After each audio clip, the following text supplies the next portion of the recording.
AMAZE live. I am so excited to have, you know what? I should have asked you if it's Cherie or Cherie Yeah, or what's the Cherie. Mhm. Cherie. Okay. Cherie Seitz. So I'm so excited to have you on the broadcast. I hope it came up in the copy, but I am deeming you hashtag auntie goals. I'm honored. I'm honored. I mean, it's one of many roles that you play, but I'm just so excited because one of the things we do here on AMAZE Live is we talk to, you straddle both worlds as auntie goals and also an educator.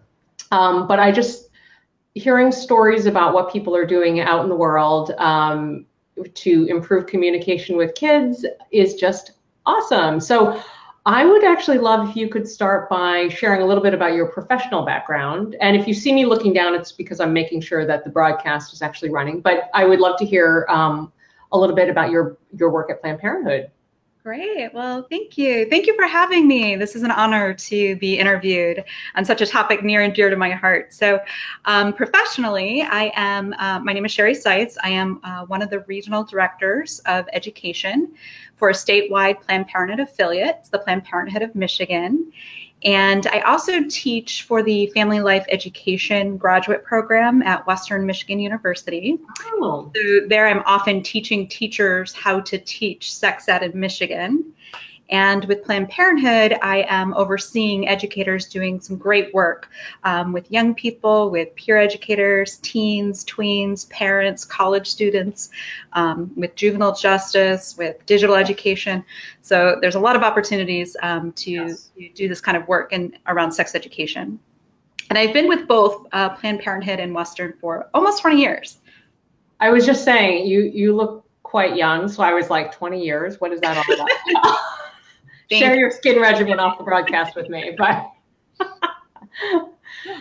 that's amazing. And do you find, like, in that 20 years, do you feel like the role has evolved, or are the issues? I guess I'll sort of, as a precursor, say that one of the things that amazes me, you know, having been an awkward adolescent and now being a parent, is how a lot of the issues are the same. You know, we're still figuring out how to talk about certain things. So I'm wondering if you've seen, you know, if it's sort of similar, or in recent years, if the trajectory has really changed, especially with Me Too. I'm curious about professionally what you've seen. Yeah, no, I think you're right. The issues remain the same. The words change, the language changes, the sources of information will change. Clearly, with the advent of internet and social media and different ways of communicating with each other, whether that be through texting or Snapchat or Instagram or photos or other apps. The mode of education might be a little bit different, but we find that we're still talking about some of the similar questions that we might have had when we were younger, whether we had someone we can go to with those questions or not. We're still sort of hearing those same types of questions from young people, from parents, from teens. A lot of it is, what's happening to my body? Is this normal? What's going on? Why do I feel like this? Or how do I talk about this with my partner or with my parent or even with my healthcare provider? So we're hearing a lot of the same questions, same concerns, but definitely different language. Keeping up with the language that we hear from young people today is a lot different than what I learned growing up, but it's still sort of addressing the same questions, same fears, same anxieties. Yeah, which I think is good, because actually one thing, I don't know if you know Nora Gelperin, who's like, I think I have a girl crush on her, or a professional crush or something. Same. One of the things that I learned from her early on when I started working with AMAZE was that, you know, part of communicating with your kids is just remembering, like, if you're, as the grown-up, feeling super awkward, is remembering, hey, you were there. Yes. It's the same thing, you know. So I don't know. That was very helpful to me personally and also professionally in doing this work. Yeah. Okay, so the reason we came together, I just can't even. I got wind of you from another colleague at AMAZE that you hosted something called a PJ's Popcorn and Preparing for Puberty Party. Yes. Fives on the alliteration, by the way. So I'm curious, one, how this idea came together, and then two, how did your relatives respond when you proposed hosting this event? Great question. And thank you for catching wind of that. I'd love sharing this story. It's just something that really came about very quickly in the last couple of weeks, but I've kind of waited for many years to be able to have this conversation with my niece and nephew. And so it was very exciting how it came to be. So my sister has three kids. She has a 12-year-old, a 10-year-old, and a 4-year-old. And I have been a part of their lives their whole lives. And so I was often there when they were discovering new things about life, about their family, about their bodies. Always sort of there when they had questions. And because I am a sex educator at heart, and this is like what I do, this is like what I can actually offer my family. I can't build much. I can't like do things around the house very well, but I can talk about sex. And so my sister had always said, you're the one that I want them to go to. I want you to have these talks with them. I want them to feel really comfortable coming to you. And, whenever they have questions, feel free to answer them and, just be a resource for them. I'm so glad that they have you in their lives. And it's totally mutual. I've been so excited to be that for them in their lives. So it started very young, actually. If I really talk about the origin of this particular idea, it probably started when they were potty training and I threw them potty parties. So, oh my gosh. We haven't talked about that yet, but way back when they were potty training, we had these little potty parties, and that was fun. Whole other broadcast about that. But so how this came about just recently. So the 12-year-old and the 10-year-old had gone to get their physicals right before school started, just like they do every year. And my nephew tells me, when he went to the doctor, he said, I'm in puberty. And, I've had classes about this already, so I'm totally cool with it. Oh my gosh, I love it. And I was like, okay, that's cool. Glad you're good with it. And then my sister said, though, that the doctor who had, seen my niece, who's 10, said that she's in the early stages of puberty and will probably start her period like any day now. So you kind of want to talk to her about that. And so this is totally freaking my niece out, right? It's, we've talked to her several times about it. She's, kind of like a tomboy and doesn't really like to do, doesn't like to really dress up, doesn't like makeup, doesn't like anything like that. And she's just not having it. She does not want her period at all. So she's really, sort of freaking out about it. She knows what it's about. She knows what it is, sort of in this distant idea of it. But since the doctor was saying, she could probably start any day now, you might want to talk to her a little bit about what to do when she has her first period.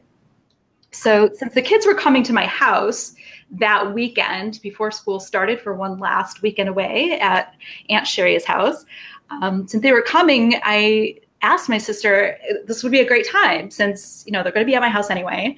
Can I, go ahead and just talk to them a little bit more about, growing up, about menstruation, about questions about pads and periods and tampons? And can I pull some of that stuff out? I have got, my puberty kit from work. I can always talk a little bit about it. My sister said, yes, feel free to do that. And so, like I said, it was very last minute. I did a Target run to get a bunch of stuff for the party and ended up calling it the popcorn and PJs and preparing for puberty party. So I knew it was going to be a Saturday night. We were just going to put our PJs on and make some popcorn and chill and kick back and just start having these conversations. So it's so great. And we're obviously periods were top of mind, but were there topics that your niece and nephew were curious about? Yeah, so I knew right away that I wanted to start with the AMAZE.org videos, just to sort of break the ice into having these conversations. And the AMAZE.org videos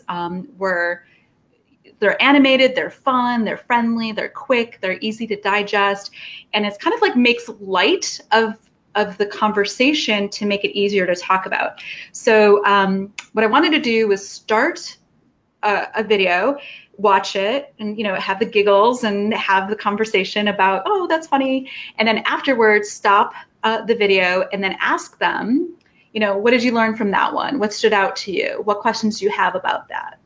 And so we, of course, watched ones about menstruation and period hygiene and pads and tampons and the menstrual cups. But we watched the ones about top signs that girls are in puberty and top signs that boys are in puberty. So the questions about, wet dreams came up and the changing body parts.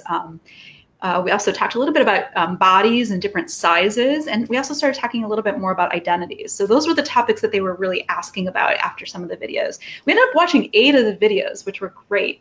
And it really started some of the questions that they started having, because at first they were like not going to ask it. My nephew said, "I'm just here for the popcorn." So we started off with like, "I'm not going to ask anything. I'm just here for the popcorn." And then slowly but surely you see their eyes like glued to the TV. And then they were starting to like giggle a little bit, but then they were looking at me like, "Oh, but what is that? What, can I ask you a question about that? Would that be okay?" And I'm like, "Yes, that's what we're here for." So we started with those videos. And then afterwards, I pulled out my kit and all of my sort of teaching supplies. I had a little plushy super uterus, which I think I sent you a picture of. I had a little, pelvic model. And so I wanted to show them, what the different parts of the body were inside their, reproductive anatomy. And then I wanted to talk a little bit about, specifically in this case, about pads, tampons, and menstrual cups, what they look like, pass them around so that know how to use them. What does that entail?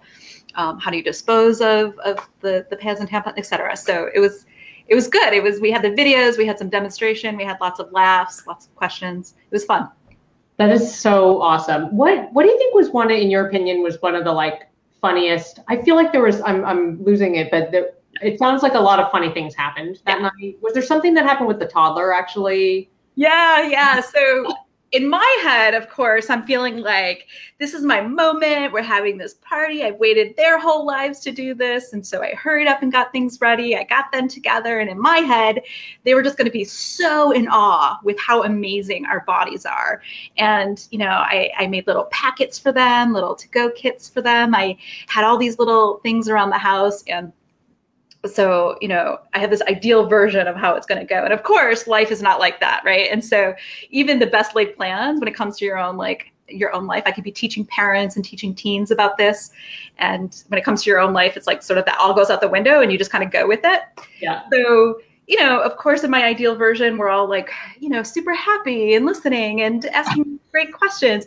But in reality, the toddler is taking the tampon applicators and chewing it, trying to eat it. The dog grabs the pads and runs out the door with it. We're chasing the dog who's running away with the pads. There's popcorn flying, things like uterus is flying over the couch. People are laughing, and I would not have had it any differently. It was so wonderful and so silly and so great, because one of the things that really stood out to me at the end of the night, and this is the funny to most serious moment of the night. By the end of the night, my niece, who was covering her head with a blanket for some of the conversations because she was embarrassed, yes. She was sitting upright and she was feeling like, okay, this is a thing, this is going to happen. And my nephew, who's 12, like I said, says to her, it's okay. You may not like having your period, and I know it's going to suck, but at least now you know what's going to happen, and now that you're prepared. And it was like that moment where I felt like, wow, he could have totally teased her. He could have made fun of her. He could be pressuring her. He could be just exploiting that. And he was just really there, showing up as her big brother. And she was like, yeah, okay. Yeah, I'm not going to like it, but at least I know. And it was all about knowledge, right? It was the knowledge that she has now and that he has now. And it was very intentional about not separating them. Everybody was going to be involved. My partner was there. The 4-year-old was there. The niece and the nephew. We're going to talk about all the things all together. And he was just so validating for her. It was such a beautiful moment after everything's flying around the room. I love that. Well, and I love so many things about that. But I mean, especially since there's so much conversation about boys and emotional sensitivity and empathy, what a great moment. And I love it so much. That really, I don't have a son, but I have 2 girls, but I love that. It makes me really happy and gives me good feelings for the men of the future. Yes, I agree. I know that's a lot of weight to put on his shoulders, but that's just how I feel. Yeah, the same. Well, so you had a lot of props, and I'm going to be, you sent me some amazing photos that I'm going to post in the comments later. And again, I should mention, a lot of people come to the broadcast later. That's just, and some will be live here. So if you do have a comment for Cherie that you want to, or a question you want to drop in the comments, feel free to do that, and I'll connect and make sure she sees that. But meanwhile, there were party favors apparently. Can you tell us a little more about that? Yes, yes. So they're little, puberty packs, if you will, or I call them the backup bags. So what you'll see in the picture for my nephew, I had a little tiny backpack that he could potentially carry and leave in his locker at school, or carry in his backpack, or just have on hand. And in it has, just hygiene supplies, deodorant, wipes, toothbrush, toothpaste, etc. But I also had a book and a journal in there for him, and just a list of resources for if he had additional questions that he didn't feel comfortable asking, either his parents or me or a teacher, places that I felt like totally legit he can go to online, like the AMAZE.org videos, like Planned Parenthood's website, like Advocates for Youth, or some apps that I know are out there that have like really good information. One of the books, I don't know if you can see this, but this is one of my favorites, and it's an oldie but goodie, but it's a book about what's going on down there. And I'm plugging other people's work. I hope that's okay. These are just ones that I have in my home. Yes, yes. And so for my niece, I had similar stuff. I had like the little emergency kit. So it had some of the same hygiene supplies, deodorant, toothpaste, toothbrush, etc. She can keep in her locker. But it also had, the pads, the tampons, menstrual cup, backup underwear, some literature in there about, what to do when you have your first period, some resources, websites that she can go to as well if there were questions that she had that we weren't around or she didn't feel comfortable asking. And I had a little plushy uterus for her because she likes her little stuffed animals. And so I got her a little plushy uterus. And then also my favorite book for her was this new one by Sonia Renee Taylor, Celebrate Your Body. Okay. And it changes to the Ultimate Puberty Book for Girls. I highly recommend this one. Okay. Again, these authors are awesome, but I don't know them, and I'm plugging their work. But I really liked that one. It was really accessible and friendly. And just like the AMAZE videos, I wanted to say this too. What I love about those videos and what I see in some of these books is that they're very inclusive. They're very diverse. They use gender expansive language, which is really important and accessible and very affirming. It's very positive. And it's not shame-based or judgmental. And although we may think about sex, sexuality, our bodies as sacred, this isn't necessarily a secret, right? We want to be talking about this. We want them to be able to have conversations and ask their trusted adults in their lives, if they have questions or concerns or issues or trauma that they might experience. We want to make sure that we keep those open tools of communication. Mm-hmm. And the one last book that I just had by my side was I had to leave something for the parents too. Mm-hmm.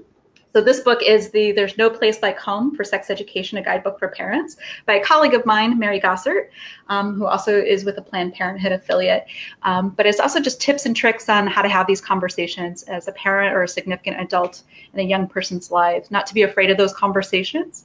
Of course, it's okay to feel embarrassed. It's okay to not know answers to questions they might come with. But, the best thing to do is, start those conversations. Even if it's just when you're watching something like a video or you're reading something or see something on TV or in a car, just asking them a question and seeing what questions they have and just keeping that open communication. Oh my gosh, I love it. And I was going to ask you about favorite resources, so I'm glad you were plugging away. Oh, and it's perfect. And I'm going to grab the links for everything and drop them in the comments of this thread, so everything is all together. And a couple of those I hadn't heard about before, so I'm like excited because I'm very pro talking about all of this stuff. Yeah. So this is a perfect segue. One of the last thing I wanted to ask you about or talk to you about. So you are just, I think for a lot of parents, like the dream. We talk a lot about trusted adults at AMAZE, of course. And actually, I have to tell you a little funny story. So I was last week or a couple weeks ago, I was with So I have a bunch of mom friends who all of our girls were in kindergarten together, and those girls have all remained friends. They're now in 9th grade, and all the moms have remained friends, and they're all playing soccer together. So they're really like, they're tight, and they were going to the high school football game.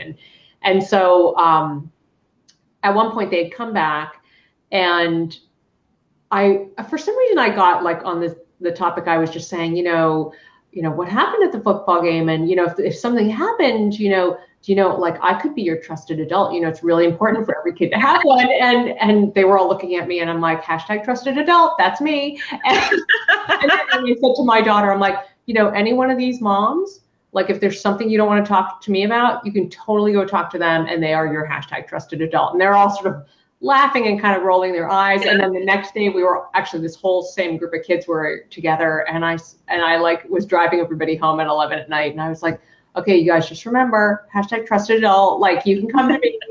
Sometimes parents, they might think that if you're asking them about something, that you're actually doing it. I understand that's not the case. And my daughter was like, okay, Mom, we get it. You're the #trusted adult. We can stop talking about this now. So I was, of course, being silly and quite heavy-handed in a silly way about it. But I would love if you have any top tips for parents about whether it's about becoming a trusted adult for somebody else, or how they might identify someone, because, and this is my specific reason, is a lot of times, so my oldest is starting high school, and there's like, she's on a sports team. So usually you would say, hey, find a coach or whatever. There's like no communication between the adults, which has been very surprising to me. But on the other hand, it's a new phase of independence. So I'm sorry I'm talking so long, but I just felt like I needed to give you some context. So basically for parents who are like, yeah, I want a trusted adult like Cherie, where do I find one? Or how do I do that? Or how do I be that for somebody else? What would your top recommendations be? Yeah, so that's awesome that you would even recognize that in the first place. That's the first step, that you want to be one, you want to find one, you want to learn how to have these conversations. Like, that's the first step. That's awesome. And I would say that there's a lot of great resources out there, like Answer, AMAZE.org, Advocates for Youth, and PlannedParenthood.org. There's great resources for parents. There's great resources for educators or those significant adults in the young people's lives. There's great resources for teens, great resources for tweens, right? So go to these websites. There's a ton of information out there, a ton of tips. Just keep reading, keep looking, keep hearing what other people are doing, and it will start feeling a little bit more natural to have these conversations. It's not easy. It's totally, okay to be embarrassed. I've been doing this for 20 years, and it was still embarrassing to sort of center myself and say, okay, these are my niece and nephew. These are like my love of my life, my pride and my joy, and they're asking me these questions. So I have to watch my expression, make sure I'm keeping the educator hat on, but also being real with them, and also knowing that the questions might still be surprising, but it's okay. It's okay to feel nervous. So when I do parent workshops, I usually say, the first thing is to do is ask them questions. Don't wait for them to come to you. Ask them questions. What did you think about that? I heard about this happening at school. I saw this on a show. What do you think about that? Is that something you and your friends talk about? Is that something you've ever wondered about? Can you tell me a little bit more about what you know about X, Y, and Z? So ask them questions. Don't just wait for them to come to you. And think of it as a series of many talks, not just one big talk. So talk early and talk often. And you may feel nervous about talking too young. And, it's actually, okay to start having these conversations at younger ages. They'll ask you questions from where they are at, and you just meet them where they're at. You're not having the heavy, birth control conversations when they're 6, but you're talking about, consent, like touching bodies, maybe, how, what do you know about this? Or if you have a question about this, where babies come from, et cetera, you can have these conversations in little bits and pieces throughout their lives. And if they're already a teen and you haven't had these conversations yet, it's not too late to start. Mm-hmm. So, still start with asking them questions, ask them what they already know. If they ask you a question that you don't know the answer to, let them know. You'll get back to them, and do get back to them. Look it up and get back to them, or even better, look it up together and find out together, or look into resources together. But make sure you come back to that. And I think another good tip is that young people do want to know what their parents value. They do want to hear from their parents, even though they may not say that, and they may definitely do the eye rolling. They may be doing the texting. They may be doing all of the like, I don't know about this, Mom, stop talking about this. They're listening. They're listening. And I have a couple of examples about that. And it's not just my children, like it's not my children. I don't have children. I have these nieces and nephews that ask these questions of me. And then after we have these conversations, they go to their mom and they start asking their mom questions, because we had started that, and I think it's a great ripple effect for them. One question was when they were very young, and we were talking about going to the pool, and we were putting swimsuits on, and my niece was asking about, the names of different body parts, and she'd laugh and be like, oh, don't say that. That's a bad word, even though it was like nipples or something like that. And so later she was like, these are nipples, right? Like totally cool with that. She was listening, right? Even though it was like totally awkward and weird, and she was joking and didn't want me to say like those bad body part words, right? Another good example is before this puberty party, we were talking, and my niece was saying something about wanting to say something about an octopus and tentacles, and she misspoke and said testicles. And my nephew said, what do you know about testicles? And she just looks at him and says, Cherie's our aunt. Okay. Touche. So she's listening.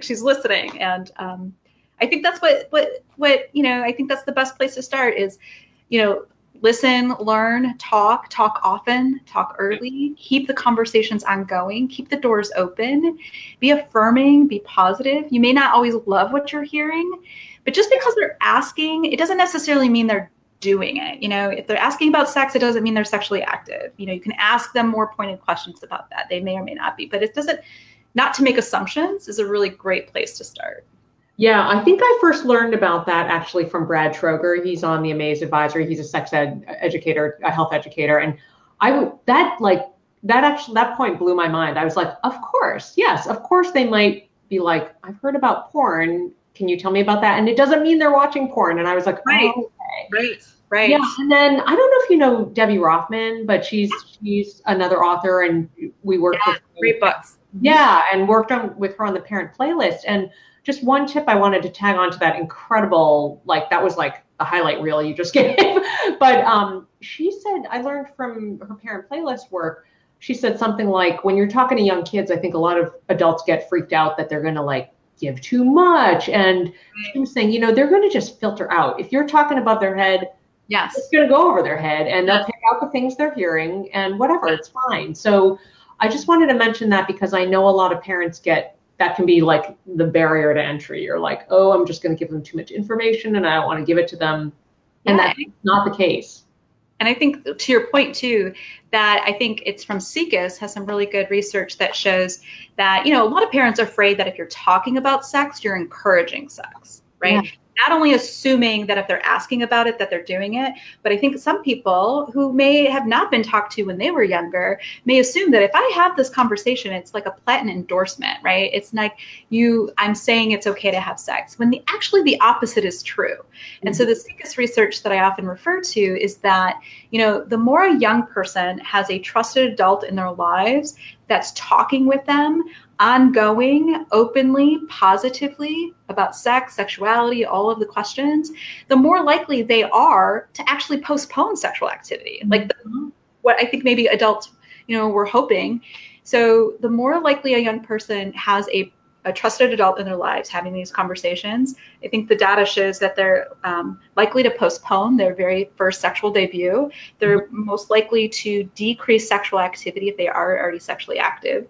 They're more likely to increase their protection or their use of protection if they're already sexually active. If they're having these conversations, they're becoming, if their knowledge about this work is, increasing.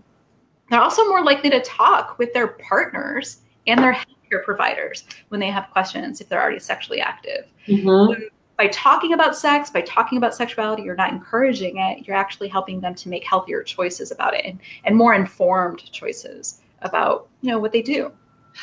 Well, that is like the perfect, I don't know, I couldn't have scripted this better. You should go on the because you are just like, this is so awesome. So this is the perfect place to close. I have all these notes I've been writing down. I'm going to share all the resources that you were talking about in the comments so that people who are coming in this later can go to them. I'm incredibly grateful for you for taking the time and working this into your schedule and doing it out of the office so that the internet could be better. So I'm just so grateful to you, Cherie, for taking the time today. Thank you so much. Thank you. Have a great day. All right, you too.